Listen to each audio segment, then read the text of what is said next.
Welcome to Real Money, Real Life, the podcast where we get real about money and the messy human stuff that comes with it. I'm Linda Grizely, financial wellness speaker, personal finance educator, and creator of the Me Money Method. This is the show for people who feel behind financially and want to finally understand money and make confident decisions that work in their real life. Because money isn't just math, it's life, and you deserve to feel confident with money and good about how you spend it.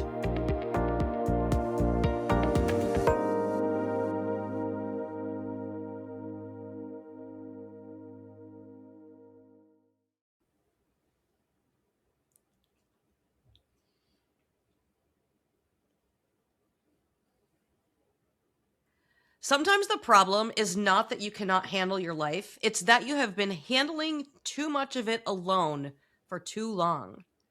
We often talk about burnout as though the answer is simply more rest, stronger boundaries, or better self-care.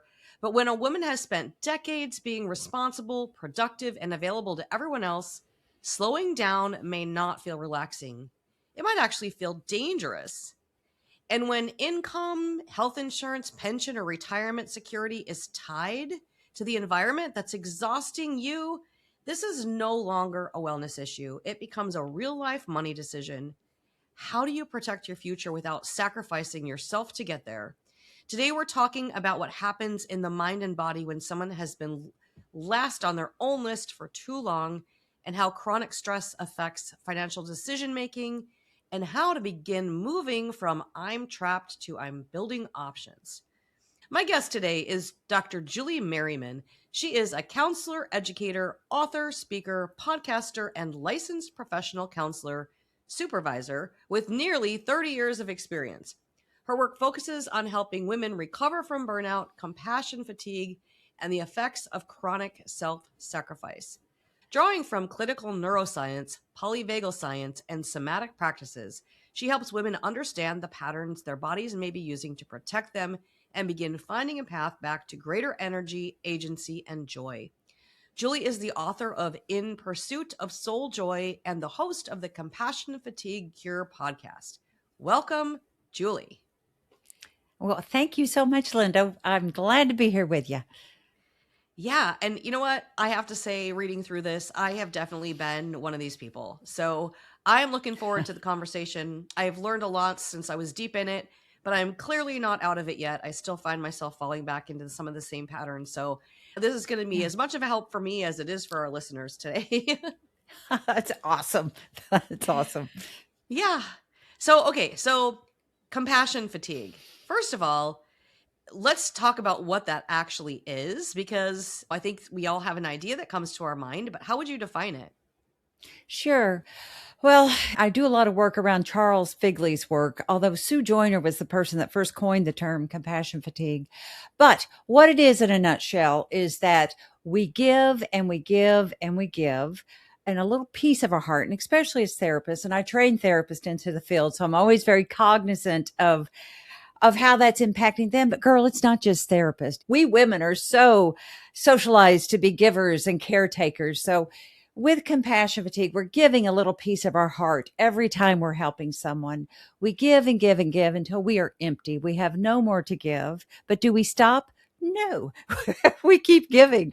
And so we become very empty and depleted and worn out. So compassion fatigue is really a construct.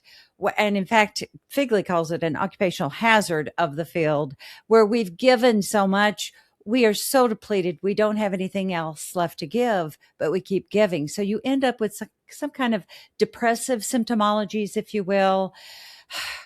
Sadly, it's our loved ones at home that really suffer from our fallout, not so much those folks we might be serving or helping in our professional careers. But it's a little different from burnout. It really impacts your person so deeply. And so this is something that you realized was happening to you at some point, right? Oh, girl. Yes. Oh, yes. That's my first book. Yeah. In Pursuit of Soul Joy is all about Julie's burning crash. Oh, my Lanta. I did it wrong. You know, I'm the professor teaching people how to do it, and I'm back home doing it completely wrong. And I run a private practice as well. So I'm helping people and not taking my own advice. So, what I noticed, Linda, I had worked for months for this keynote speech. You know, in your keynote, there's a lot of work that goes into that. And I got on stage, it went off just as I had hoped it would. I was in my early 40s, probably. I came off stage, and I mean, it was a standing ovation. I had done a pretty good job, which, anyway, I came off stage and I was numb. It was like an out of body experience. I could not even feel the accolades. I couldn't feel the accomplishment. I really looked at myself and thought, what is wrong with me? It's like I didn't even do that. I was just, like I said, I was numb. And it really, that was a point that I woke up, or I began my wake up, if you will, that I knew. And I remember thinking, is this all there is? Why did I put all that effort into something I feel nothing on the other side of? And that was really my wake up call, that I was so burned out and so compassion fatigued. I wasn't even living life. I was not even present in my own life. I was just going through the motions. And girl, it was a pressure cooker. A pressure cooker. I had so many expectations out of myself, but every time I accomplished one, I just didn't feel it. And I know I'm not the only woman that has experienced that. I've worked with a lot of women that really feel like, oh my God, Julie, it was like my life force is leaking out. And that's really what it felt like. So I knew I had to do something different. Yeah. I know you've said in your story that you knew the warning signs, but you still missed every one of them in yourself. So let's talk Yes. about that. Let's talk about what the warning signs are, what you missed, and why it's so difficult to see it from the inside. Because I do the same sort of thing in my work too. I'm, talking the talk, and then I'm like, oh my God, I need to listen to my own advice, use yourself. But yeah, let's go into the warning signs of compassion fatigue, how you miss them, and why it's so hard to see it. Yeah. Well, first, I want to just normalize and validate, for so many high achieving women, we don't allow ourselves the space or time to reflect in that kind of way. For me, it was like, oh, I've just got to get this done. I don't have time to feel exhausted. I don't have time to deal with this. Let me just get through this. So, and I think that we give past capacity. We're living past capacity. And sadly, yes, there are some warning signs. When you wake up and there's just, well, for me, I would look at my calendar and go, who in the Sam Hill did this to me?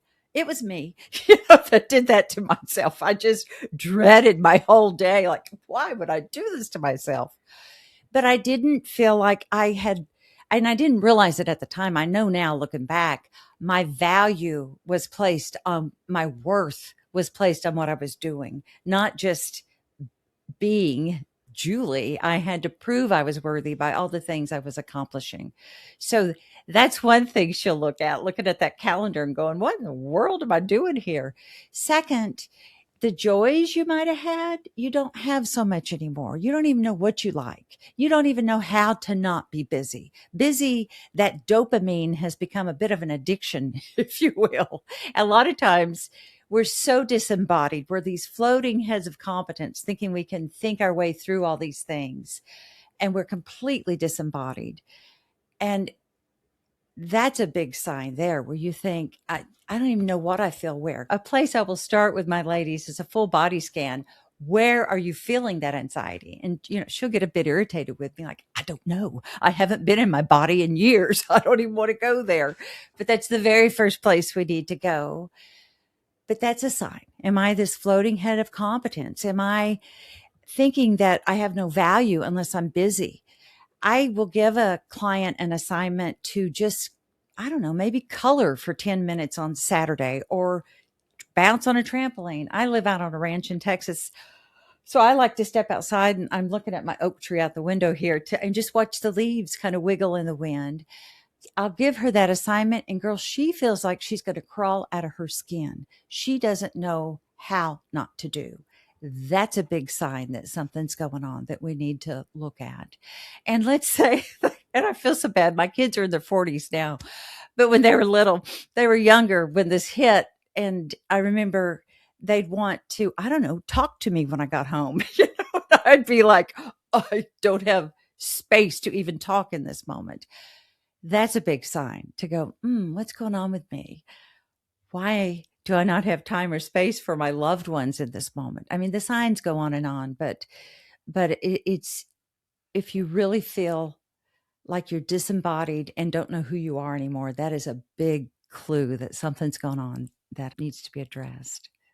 Yeah, absolutely. And I think compassion fatigue and burnout are similar, but they're not the same, right? Right. So tell us how they're different. The clinical definition of burnout would be that you have more to do than you have resources to get done.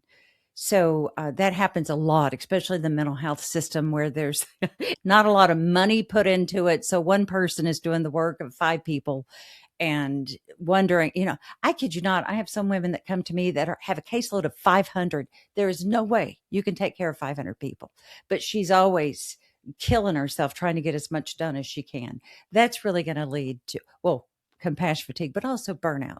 There's just not enough for her to go around.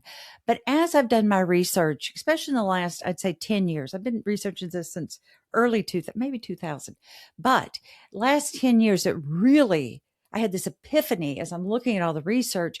It's about a nervous system that has stayed in fight or flight or dorsal vagal for so many years. She does not even realize that she is dysregulated and that her nervous system is completely on 24/7.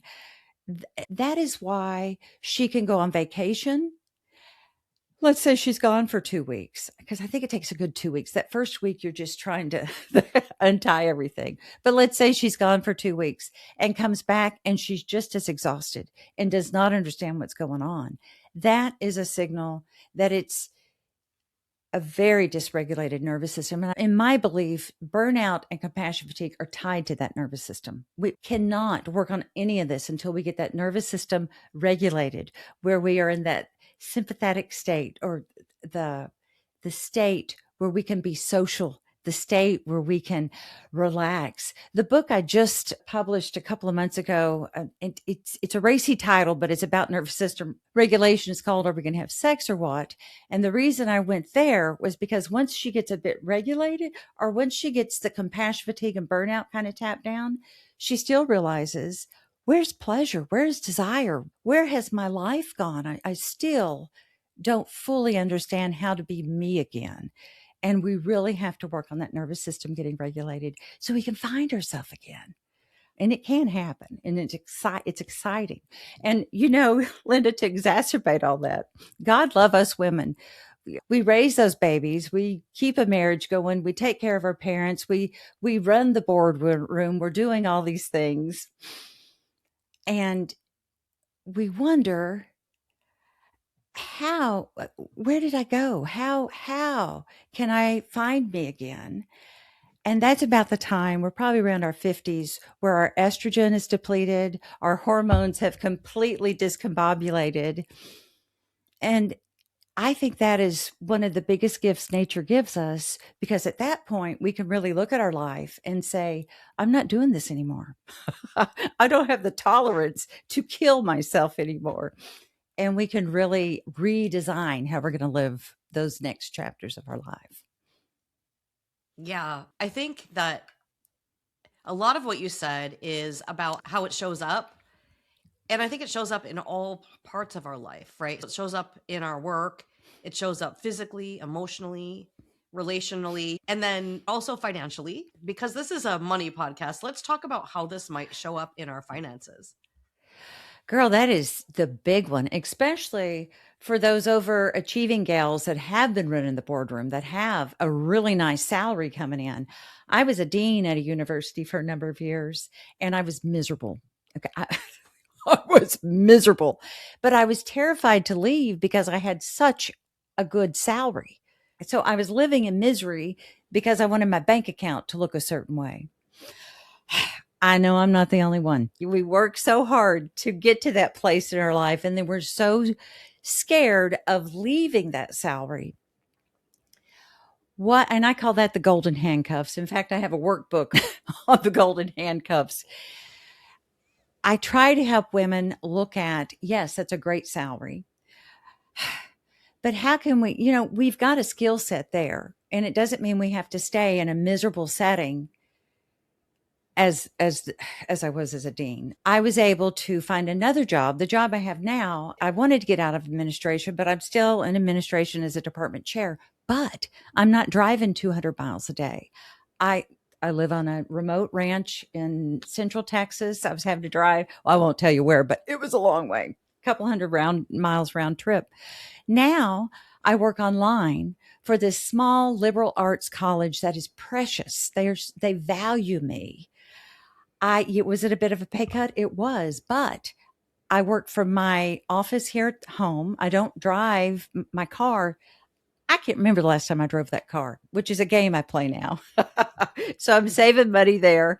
I save money on clothes. I save money on makeup. I save money on food because I mean, so my invitation there is that I had a skill set that I could take and use in a different way.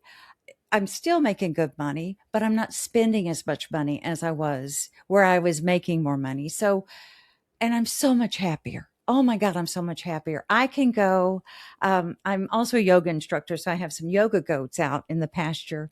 And I can't tell you how many days, how many hours, how many times a day I walk outside and I've got a little bunch of little babies out there and I just watch them playing with each other and my heart lightens and I'm grounded. And then I come back in the house and finish what else I needed to finish.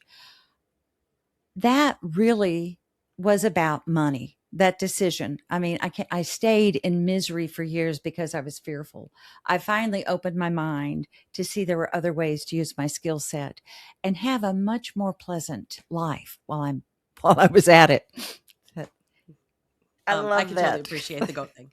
All right. So when people are suffering from compassion fatigue or burnout, sometimes they mislabel it and they think they're lazy or they have a lack of discipline or they're just getting old. How do they recognize that there's this cause to it and that it's not that there's something wrong with them otherwise? I love that question. And that we really all have, and this is my therapist, Julie, is going to show up here, but we all have these core issues that are ingrained in us from our family of origin, if you will. And I can remember my daddy, and I was raised in Fort Worth, Texas in the 60s. He was amazing, but he'd come in if I was sitting around going, "Why are you being lazy? Get up and go do something." So pretty early, and I'm not the only one. I think we can all look back at what our inner child is telling us, what we learned early, where our value was. If we weren't doing, then we weren't valuable. And that is just not true.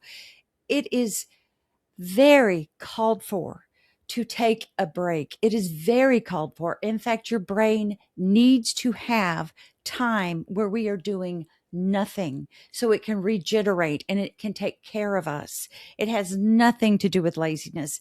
If we're not motivated, that is a great cue that something's going on. We might need to adjust a bit. Instead of in lieu of ignoring those marvelous messages that we get and judging them like, "Oh, well, I'm just being lazy." No, you're not. If you're not feeling motivated, there's probably something going on that we want to get to the core of that first. And I do a lot of this with my ladies that I work with. And I am an EMDR therapist. I mean, I'm a therapist first and foremost. So we're going to work on those very core issues. Maybe there's some trauma, big T, little t, that's getting in the way of how we feel about ourselves and how we're allowing ourselves to take some time off. So we're going to work on that and see what that inner child needs and what she's telling us, because she has a lot of wisdom. And then we're going to meet those needs and we're going to have her practice not doing. We're going to have her practice just settling a bit and have her, because I can say it, but you have to believe it. Like I can say, "Hey, take a few minutes off." She's like, "No, because I'll be lazy." So we're going to have to believe that it is good for us to take a few minutes off and regenerate and let that nervous system settle and really get curious about what we need. And I'm doing this, that's a full body scan. And because I am a yoga instructor, I do a lot of somatic and chakra psychology. And I find that if I get her to scan where those energy centers are, if we talk polyvagal system, we're talking vagus nerve. If we're talking chakra centers, if we're talking yoga, we're talking chakra centers. But girl, it's the same thing. We're talking about the very same thing.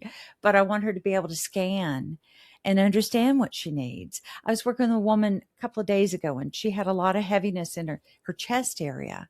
And she was having she had a lot of trauma with a father that was coming up every time she tried not to be busy.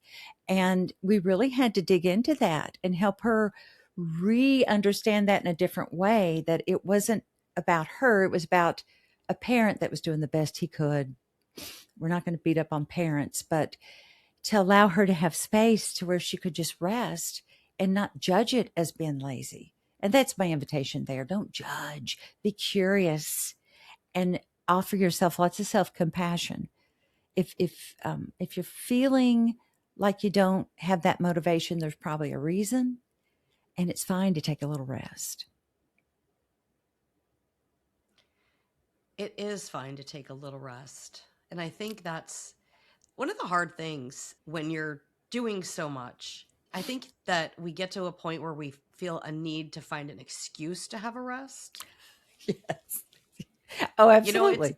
Have you ever done that where you go in the bathroom and you just like sit there because you're just like breathing and Right. and like you got to get up and get back out, and you're not really doing anything. You're just sitting there because you just need a breath. You need just to get away.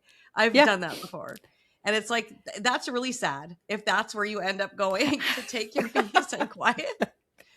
But it's an opportunity to understand yourself and do it differently. I can remember I have a phenomenal husband, and I can remember I would always make an excuse. Well, I'm sitting down because I'm going to do this and I'm going to do that. And he would be like, just sit down, baby. You don't need to tell me why you're doing it or get permission. It's okay to rest. Right? He's so wise. He's so wise. Let's talk about that though, because I think the role of guilt and obligation and fear of disappointing people is a big part of that too. And I think what you just said, where you're explaining yourself like he's going to be upset, then you feel guilty and you feel like you have an obligation to keep moving, right? So what role do you think that plays? Well, I think that goes back to messages we have or schema that we have encoded as we're growing up, not feeling. And I think it really ties to us trying to prove we're worthy, that, I can do absolutely nothing and I'm just as worthy as when I do something. And it took me years, years to believe that, because I used to could not sit down. I felt like, oh, I've got to do this, or I'm going to be judged. And I think we're all going to be judged. Let me just stop right there. No matter what we do, we're going to be judged. And we have to release that. People are going to have their thoughts about us, and they get to have that. I tell my online business manager, as well as my secretary at the college, and my students, it's none of my business what you think of me.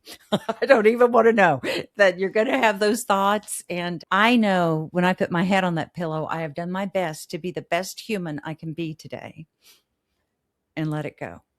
Just let it go. But that took some work. I used to think I had to. In fact, I had a boss one time that called me her electric chihuahua. Because I was just going all the time. Isn't that a visual? Electric chihuahua. That is. All right. So let's talk about how the pattern of that guilt, obligation, and fear of disappointing people, how does that affect, or any of the other patterns we talked about, how does that affect money? Well, if you're operating out of fear, that's going to manifest some things. And I don't mean magical woo-woo manifestation. I just mean the way that we show up in our lives are going to, that's going to be affected by our thoughts. Our thought patterns create our reality. And if we're always thinking that we don't have enough, and we have this mindset of, it's always going to be awful, you show up a nervous wreck. Your anxiety is all over the place, and that's going to impact how you're showing up in your day to day. And that's going to impact your bank account. I mean, it's just, if we have this mindset of, I've got enough, it really shows up differently. But I spend a lot of time in my book. I think I have a whole chapter in my book on money story. We've got to know what our money story is because it is playing with us every day if we've looked at it or not. And I'm talking about from I have ladies do a timeline from birth, which we're probably not encoding too much at birth when it comes to money, but our very first memories are tied around money somehow. It might be how mom was showing up or dad showing up, but we've got to know what we learned from our family of origin about money. And if we because it shows up in how we're handling our money today. So there's a lot of value in understanding that money story. And my dad, and again, he was an engineer at Bell Helicopter. And he made plenty of money, but he spent it faster than he made it. So my mother was always a nervous wreck running around. Do you remember back in the day you could write a check and then 2 days later put money in the bank? I mean, not like today where it's automatic. But anyway, mama was always running around trying to cover his hot checks. So hot check to hot check.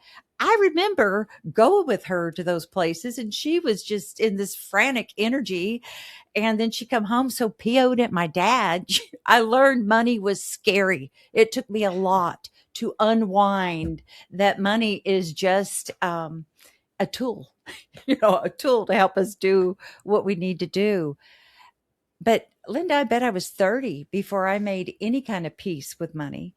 And now I don't even think of, I mean, I know I'm going to have enough to cover what I need because I'm responsible with money. But I think it's important we understand that money story because that's going to show up with us unchecked until we really do that timeline and understand things. Yeah, and you talked about the golden handcuffs, like I can't afford to leave, talking about a job, but that can also show up in just a marriage and people Oh, saying I can't afford to leave. And yes. feeling like they're trapped in a bad marriage because they can't afford to get out. And I think both of those they're different, but they're both powerful nervous system messages Ah, that we're telling ourselves. oh, absolutely. Absolutely. I got married at 16.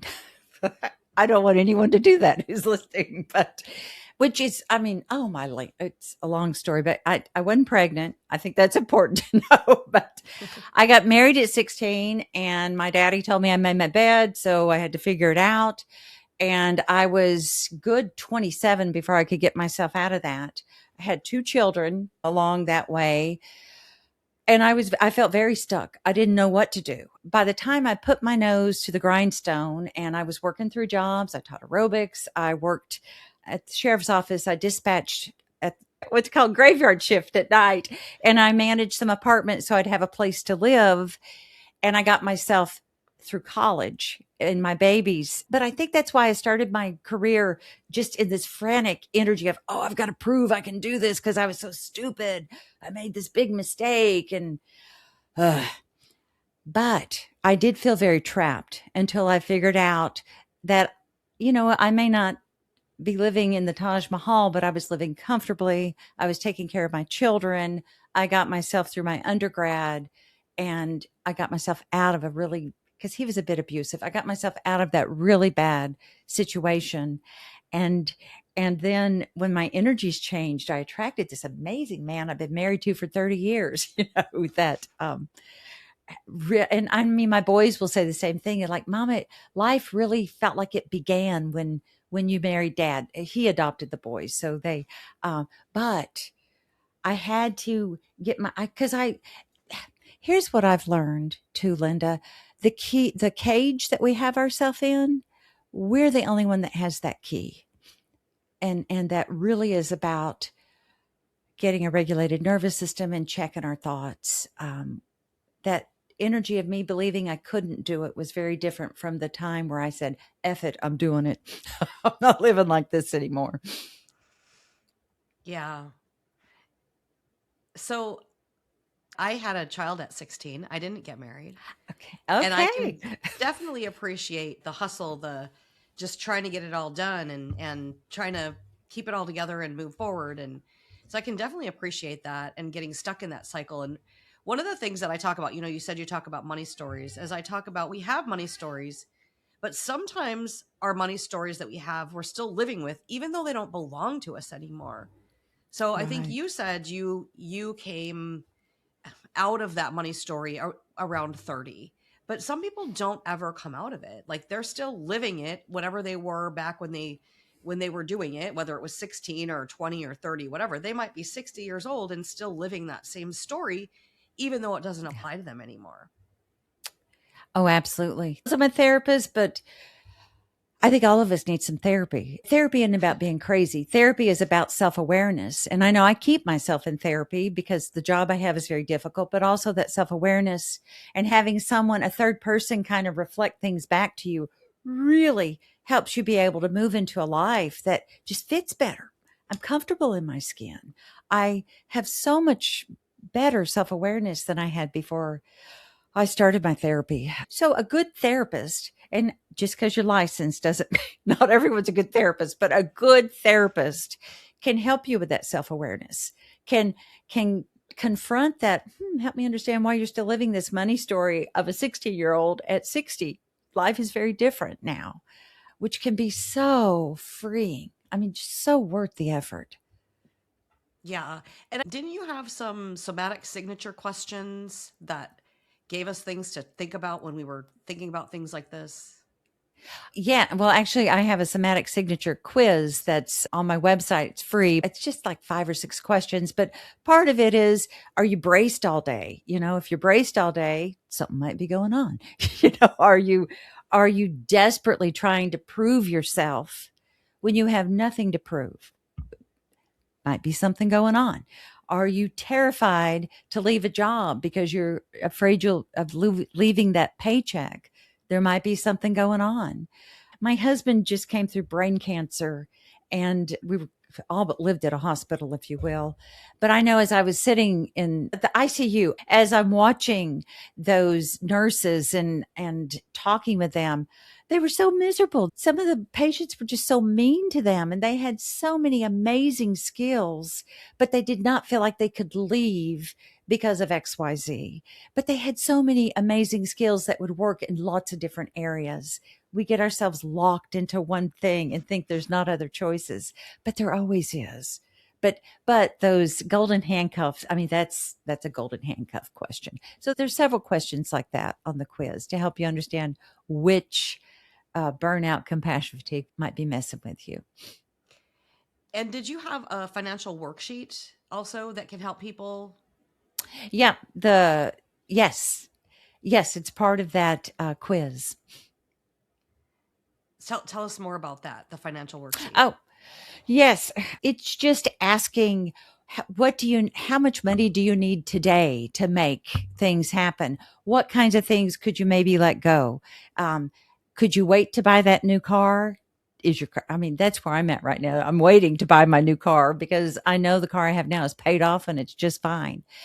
How could you work instead of working 40 hours a week, could you do a 30-hour job a week? And how much money do you need to pay rent, pay your basics? How much money do you need to make sure you're putting something away for the future? What does your retirement really look like? Is your retirement working for you? So many of us are putting money away, really having no idea how we can make that retirement work for us. Because I don't know about you, but I woke up one day and I was 63. I don't know how that happened. It just happened. So, at 50, at 45, 50 is a great time to really get with someone and talk about, I have this pot of money. How can I make it really work for me? How can I make the skills I have right now work for me so I'm earning enough to cover the basics that I have? And maybe you can relate to this, but I know starting at 16, and I mean, because I was out on my own. I can remember selling Coke bottles back in the day to make sure rent was paid, and just doing some really outside the box kind of things to make sure I was taken care of. So I had a very kind of desperate mindset of, oh my God, I've got to take care of all these things. Part of that financial worksheet is looking at that mindset and making sure that you're approaching things from a very regulated state. What do I really need? And what What are things that I just think I need that are part of that desperation? Husband and I just got back from spending a month in Spain, which was wonderful. But there was a time in my life that I wouldn't have dreamed I'd have that kind of opportunity. And this was after taking a pay cut and doing a job that I really am enjoying and having lots of flexibility. I couldn't have done that at my other job because I couldn't have left for a month. So the worksheet looks at things like that, just how to be creative and think outside the box and really taking time to make those assessments. I don't know that we do that for ourselves. Yeah, we don't take the time to assess ourselves in feeling our body or looking at our finances until we intentionally do. But if you don't set an intention to do that, it's probably not going to happen. It'll just keep getting pushed aside. Right. Right. And then we have probably some thinking errors going on. Oh my God, I got to do this because I'll go hungry, or oh my God, I got to do this because whatever. And it's really worth your time and energy to have facts that you're operating off of and a Yeah. budget. I know that's the B word, but a budget is not a bad thing to have. Okay, so a lot of what we talked about was about dysregulation, right? It's about your nervous system not being regulated. Right. How do we know if that's happening? What would we look for? What would we feel like?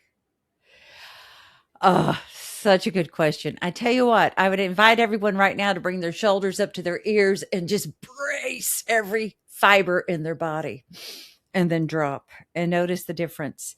Chances are you're walking around all day braced and not even knowing that we're doing that. That's a big cue. That's something that you might be in fight or flight.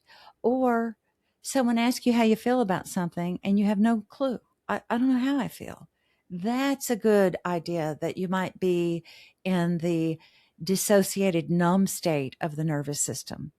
A lot of ladies I work with are at both, which is kind of an unhappy feeling. I just had to rewrite the 60-hour curriculum for the graduate program that I run. And we were going through an accreditation visit. I had like 2 weeks to get this done. Girl, I was miserable. And it hit my husband came up to touch me just out of a love. And I braced and felt like, my God, one more thing on my to-do list. And that was a cue to me. I, I preached this. At least now I know. I thought, okay, you are very dysregulated, young lady. You need to go do something to calm your butt down. And I did. I mean, I did some things like walk outside and get grounded, take some breaths, the 5, 4, 3, 2, 1, where you look around the room, you get very present. If you keep thinking, oh my God, one more thing on my to-do list, that's probably a sign that your nervous system is a bit dysregulated and an opportunity for some self-awareness around that. So, what do you do if you're like, oh my, one more thing to do? I have way too many things to do. And you know you need to do something, but you feel like you literally have so many things to do that you can't take a break. What do you do? You know, and this is going to sound okay, hang with me. That's the very time you need to take a break. That's the very time you need to say, you know what? I don't have to be 110%. I can show up at 90% and it's okay. We have so many thoughts that are running our nervous system that, again, just like our budget, just like our money, we don't always check. And I've had a boss tell me, Julie, you could show up at half of what you do and you'd still be an excellent employee. We push ourselves so much harder than we really need to push. My grandmother pushed into me, if you're not 15 minutes early, you're late. Don't be disrespectful. How dare you do that to people? So I pushed it to 30 minutes early, right? Which is just ridiculous. It's fine. If you need to rest, rest. If you need to reschedule a meeting, reschedule. It's not the disaster that we're telling ourselves it's going to be. I think that's really tied to that worth piece that runs our life so often. So, if you had one thing to tell people to do that they could implement this week, what would it be? One thing to do. Okay, this is a good one. I want her to loosen her jaw because oftentimes it's tight. We don't realize it. Loosen that jaw. Place a hand on your chest and on your solar plexus. We have a lot of rich nerve fibers and endings right in there. Not really hard, just enough to support that we feel held. And take 3 deep breaths down to your belly button. Just deep, hold a hot second, exhale longer than you inhaled. That activates that vagus nerve that runs all through our nerve endings, our nerves, but certainly through our throat. And if you're really brave, make a noise when you exhale. That really tones that vagal nerve. And just be with yourself for just those few seconds. Don't expect anything. When we exhale longer than we inhale, that helps to activate that vagus nerve too.